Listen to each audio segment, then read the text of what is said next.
Selamat pagi tuan-tuan dan puan-puan yang dihormati sekalian. Apa jadi dengan Mahathir nih? Makin tua makin menjadi. Saya pikir Mahathir lebih baik untuk berehat sajalah. Sudah cukuplah. Sudah cukup-cukuplah Mahathir telah bergelumang dengan politik Malaysia, telah menyebabkan banyak kejadian-kejadian yang suka duka di dalam negara Malaysia. Cukup-cukuplah. Apa pendapat anda? Tinggalkan komen. Patutkah Mahathir untuk bersara teruslah daripada politik? Patutkah Mahathir untuk tidak lagi campur tangan dalam politik? Patutkah Mahathir untuk lebih banyaklah pergi surau, pergi masjid, buat banyak amal, sebab dunia kedua semakin menghampiri. Okey, jadi apa pendapat anda?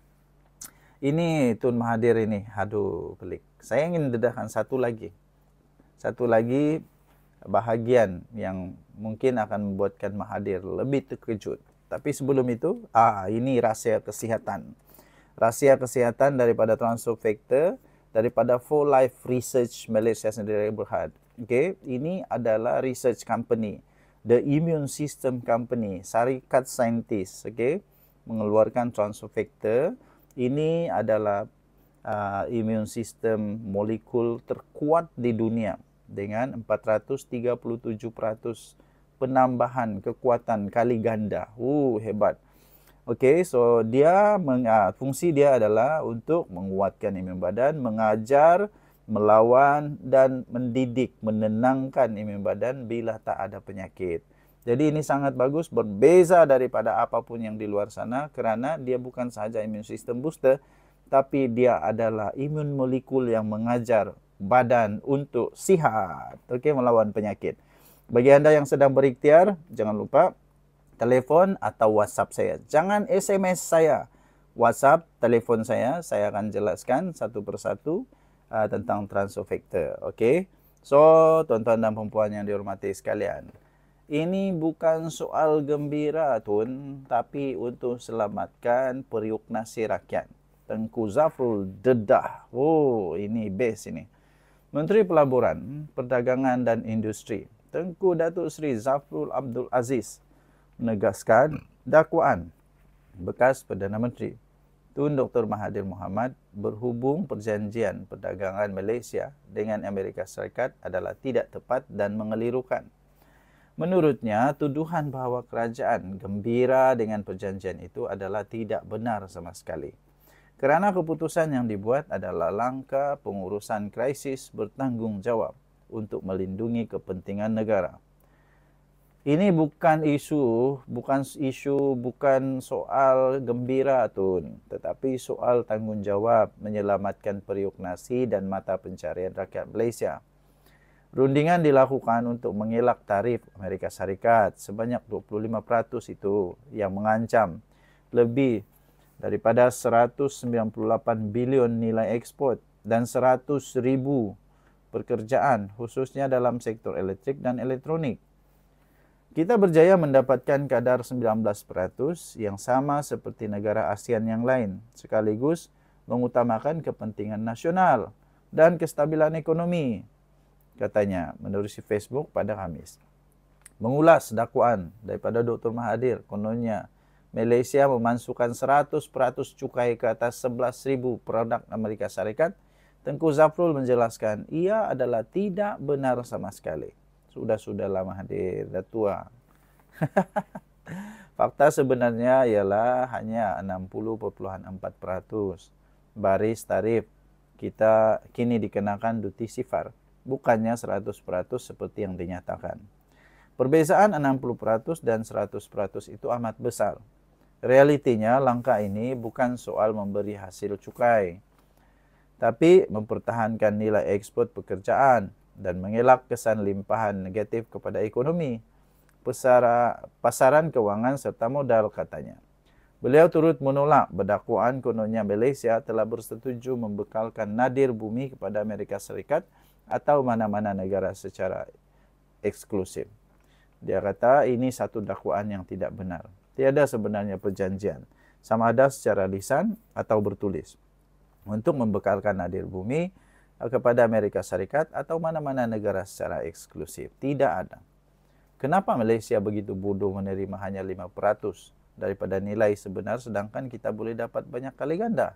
Katanya. Aduh, Mahathir. Pening betul Mahathir ni. Malah sejak 1 Januari tahun 2024, Malaysia telah mengenakan larangan ekspor nadir bumi mentah selaras dengan keputusan kabinet. Dasar ini dipantau ketat dan disemak setiap 6 bulan katanya. Menurut beliau, dasar itu bertujuan memastikan semua nadir bumi diproses dalam negara bagi memaksimumkan nilai ekonomi dan mewujudkan peluang pekerjaan berkemahiran tinggi. Okey, Anda boleh baca berita ini, berita lengkap ini di Sinar Harian. Sinarharian.com.my, tarik dia 8 Ogos 2025. Tajuk, ini bukan soal gembira Tun, tapi selamatkan periuk nasi rakyat. Faham tak? Okey, kita jumpa lagi. Bye-bye. Salam sejahtera, selamat pagi tuan-tuan dan puan-puan yang dihormati sekalian. Ini saya mau membuat penjelasan paling penting berkenaan dengan isu yang sekarang ini ramai sangat parti yang lain yang cuba tunggang terbalik. Isu MA63 yang dikatakan APCO telah menarik balik saman tersebut. Tapi kamu tahukah sebenarnya hakikatnya waktu pertama kali, ini pertama kali dalam sejarah, pertama kali dibuat oleh wakil rakyat dari Sabah untuk menyaman kerajaan berkenaan dengan MA63. Belum pernah terjadi. APCO, DAP dan juga PKR satu-satunya yang cukup berani. Jadi yang tembirang betul bilang cakap ini itu, kamu pernah buatkah? Kenapa tidak berani buat? Oh, cakap saja berani buat. Hakikatnya ini merupakan tindakan undang-undang yang pertama kali dibuat oleh wakil-wakil rakyat dari Sabah terhadap tuntutan pengiktirafan dan pengembalian hak negeri Sabah seperti yang termaktub dalam MA63. Paling syok hakikatnya juga setiap wakil rakyat yang telah menamakan diri mereka sebagai plaintiff dalam saman pemula ini adalah rakyat Sabah. Dan tidak kira dari mana asalnya atau latar belakang parti politik mereka. Ini paling syok ini. Saya mau kongsi yang paling syok. Ini memang lucu amat ini. Yang lucu amat. Okey.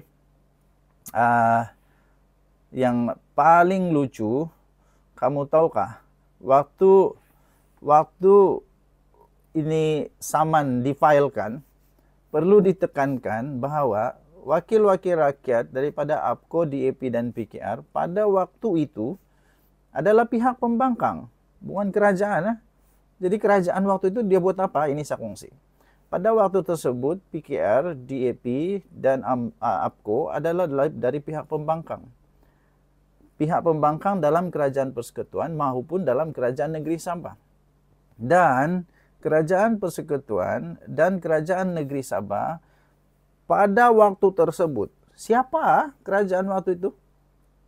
Coba kamu kasih komen sikit siapa? Kerajaan persekutuan dan kerajaan negeri Sabah pada waktu tersebut membantah dan mahu agar saman pemula ini dibuang oleh mahkamah. Diorang membantah, geng. Diorang bantah. Diorang bantah ini saman. Wow, diorang bantah ini saman. Mau dibuang dan mau minta supaya mahkamah dibuang oleh mahkamah saman ini. Nama dia struck out by the court. Walaupun niat wakil rakyat ini adalah untuk mendapat balik hak-hak ini kepada rakyat Sabah seperti yang diniatkan dalam MA63. Setelah ditarik balik, diorang tiba-tiba jadi hero.